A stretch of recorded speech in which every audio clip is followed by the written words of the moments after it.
इस वक्त मैं मौजूद हूं गाजीपुर के केंद्रीय विद्यालय में। केंद्रीय विद्यालय में हमारे साथ बातचीत के लिए प्रधानाचार्य मौजूद हैं। इनसे बात करते हैं कि विद्यालय प्रशासन की जो व्यवस्थाएं हैं, भवन की, बच्चों के बैठने की किस तरह की व्यवस्थाएं हैं और इसको लेकर क्या बताएंगे। मैं चाहूँगा एक बार अपना परिचय के साथ किस तरह की विद्यालय की व्यवस्थाएं है और किस तरह से शिक्षा दीक्षा होता है। जी, मैं विनीता सिंह, प्रिंसिपल केंद्रीय विद्यालय गाजीपुर। और इस विद्यालय को मैंने लास्ट ईयर 28 अगस्त में ज्वाइन किया एज ए प्रिंसिपल। और ज्वाइन करने के बाद मैंने यही पाया, चूँकि विद्यालय 1986 से इस टेम्प्रेरी बिल्डिंग में रन कर रहा है और इस भवन की स्थिति ये है कि ये 1907 का बना हुआ है। ब्रिटिश पीरियड का ये गोदाम हुआ करता था, जो कि इसमें कक्षाएँ संचालित हो रही हैं। और स्पॉन्सरिंग एजेंसी हमारी अफीम फैक्ट्री है। उनके जो जनरल मैनेजर हैं वो विद्यालय के अध्यक्ष हुआ करते हैं, विद्यालय प्रबंध समिति के। और रिपोर्ट जो मैंने फाइल भी देखी, इनको लैंड मिली हुई है, करीब 5.96 एकड़ ज़मीन मिली हुई है। साईं मंदिर के सामने वाली ज़मीन ऑलरेडी है, उस पर सॉइल टेस्टिंग भी हुई है। बट अभी जो रिपोर्ट आई है वो लो लाइंग एरिया के नाते उस पर अभी कंस्ट्रक्शन नहीं कराया सकता है।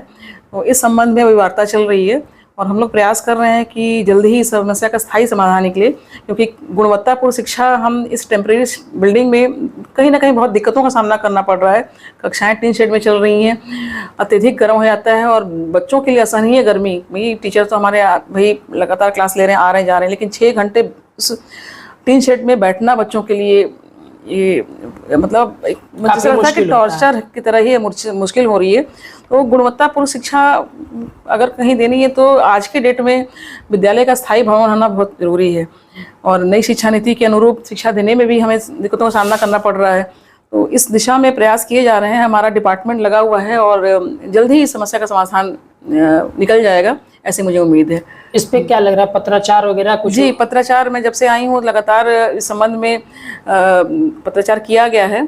सबसे पहले तो जो इसकी रिपोर्ट आई थी वो इसमें आया कि विद्यालय की जो ज़मीन है वो लो लाइंग एरिया है और लो लाइंग एरिया पर जो मिट्टी भराई का खर्च आ रहा है करीब 3 करोड़ रुपए का आ रहा है।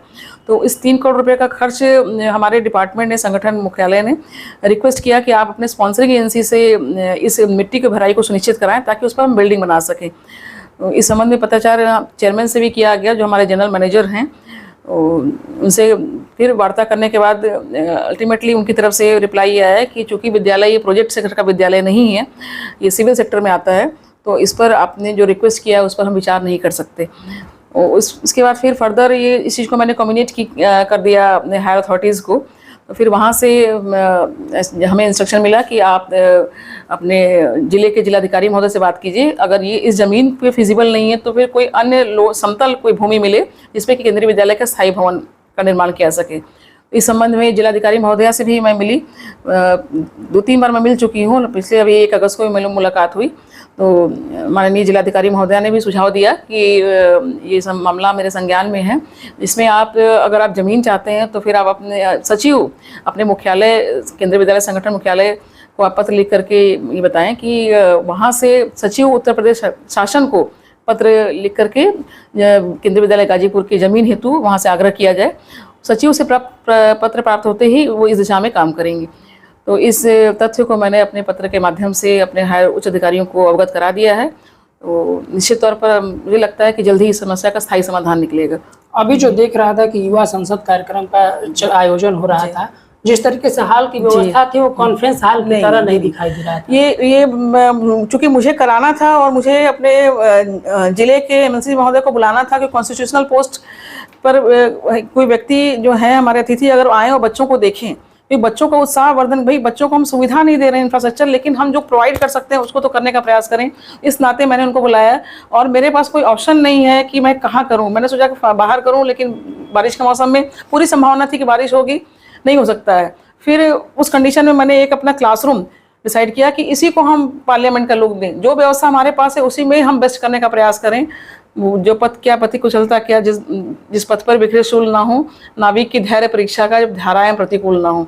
तो इन विपरीत परिस्थिति में ही जो आप देख रहे हैं बच्चे परफॉर्म कर रहे हैं, ये यहाँ के बच्चों की और टीचर्स की ही अथक मेहनत है। तो ये देख करके मुझे लग रहा है कि नहीं, निश्चय ही इस समस्या का स्थायी समाधान निकलना जरूरी है और इस जिले के लिए, जिले में केंद्रीय विद्यालय का होना अत्यंत आवश्यक है।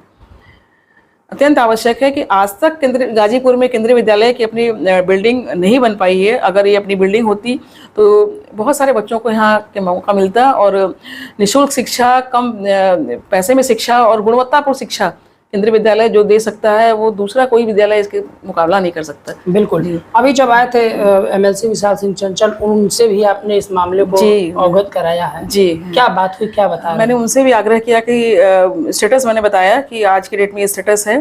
क्योंकि मैं जब लास्ट ईयर मैंने ज्वाइन किया तो पहले मैं अपने डिपार्टमेंट से और चेयरमैन महोदय से मैंने रिक्वेस्ट किया, क्योंकि मेरा जो चैनल है लिखने का पत्र को और उनसे रिक्वेस्ट करने का, तो जब वहाँ से मुझे रिप्लाई मिला कि ये इस पर नहीं किया, विचार नहीं किया सकता, तो एक नेगेटिव रिपोर्ट आने के बाद फिर अब मेरे पास ये खुल गया कि मैं और कोई ज़मीन तलाशूं। तो इस दिशा में लगातार बैठकें हुई। बीच में चुनाव आया तो कुछ चीज़ें तो कुछ 2-3 महीनों के लिए फिर सस्पेंड हुई, लेकिन फिर से अब जब से स्कूल रीओपन हुआ तो इस दिशा में प्रयास किया जा रहा है। और मुख्य अतिथि के रूप में मेरा बुलाने का मकसद भी यही था कि एमएलसी सर आए यहाँ और देखें कि केंद्रीय विद्यालय गाजीपुर जिस तरह से संचालित हो रहा है, इसका स्थायी भवन का बनना बहुत ज़रूरी है। तो मैंने आग्रह किया है कि सर ये समस्या है और अगर इसमें मिट्टी भराई का कि अपने किसी फंड से या कहीं से इसको कराया सकता है तो फिर हमारा डिपार्टमेंट जो है इस पर बिल्डिंग बना सकता है। मामला बस इतने का ही है। ये जो ही इस पर विचार किया जाएगा, अगर मिट्टी भराई हो जाएगी उसके बाद निश्चित 2 साल के अंदर हमारी बिल्डिंग यहाँ बन जाएगी।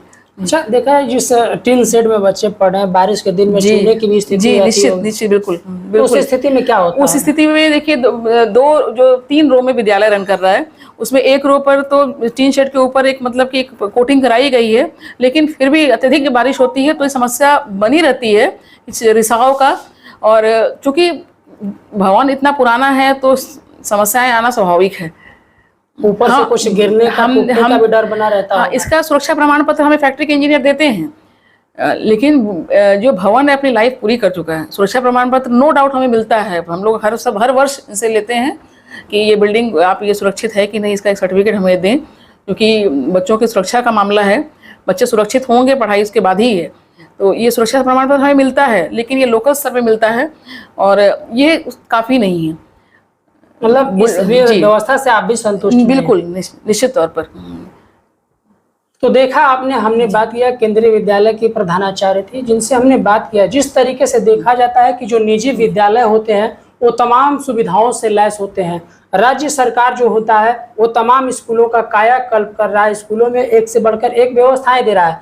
जो केंद्र सरकार के अधीन जो केंद्रीय विद्यालय चलता है, उस केंद्रीय विद्यालय की स्थिति ये है गाजीपुर की कि अफीम फैक्ट्री के अंदर यहाँ संचालित होता है काफ़ी वर्षों से। इसके लिए केंद्र सरकार के द्वारा जमीन भी अधिग्रहित की गई, जमीन भी खरीदी गई, उस जमीन पे भूमि पूजन भी हो गया। लेकिन समस्या ये फंस रही है कि जो जमीन केंद्रीय विद्यालय के लिए भूमि पूजन किया गया था वो लो लैंड में आता है, जहाँ पे काफ़ी गड्ढा है। उसके लिए भरने के लिए तकरीबन 3 करोड़ रुपया केवल मिट्टी डालने के लिए खर्च आएंगे। तो जो ये व्यवस्था है इसके लिए केंद्रीय विद्यालय के जो ऊपर से अधिकारी है उन्होंने ये कहा है कि ये हमारे लिए सुरक्षित जगह नहीं है। अब मामला ये फंस रहा है कि यदि राज्य सरकार पास ये बात पहुंचती है तो क्या राज्य सरकार इसके लिए जमीन देने को तैयार होगी, या फिर इसके लिए अब केंद्रीय विद्यालय क्या अगला स्टेप लेने जा रहा है, ये आने वाला मामला, आने वाला कार्रवाई जो होगी उस पर यह तय हो पाएगा।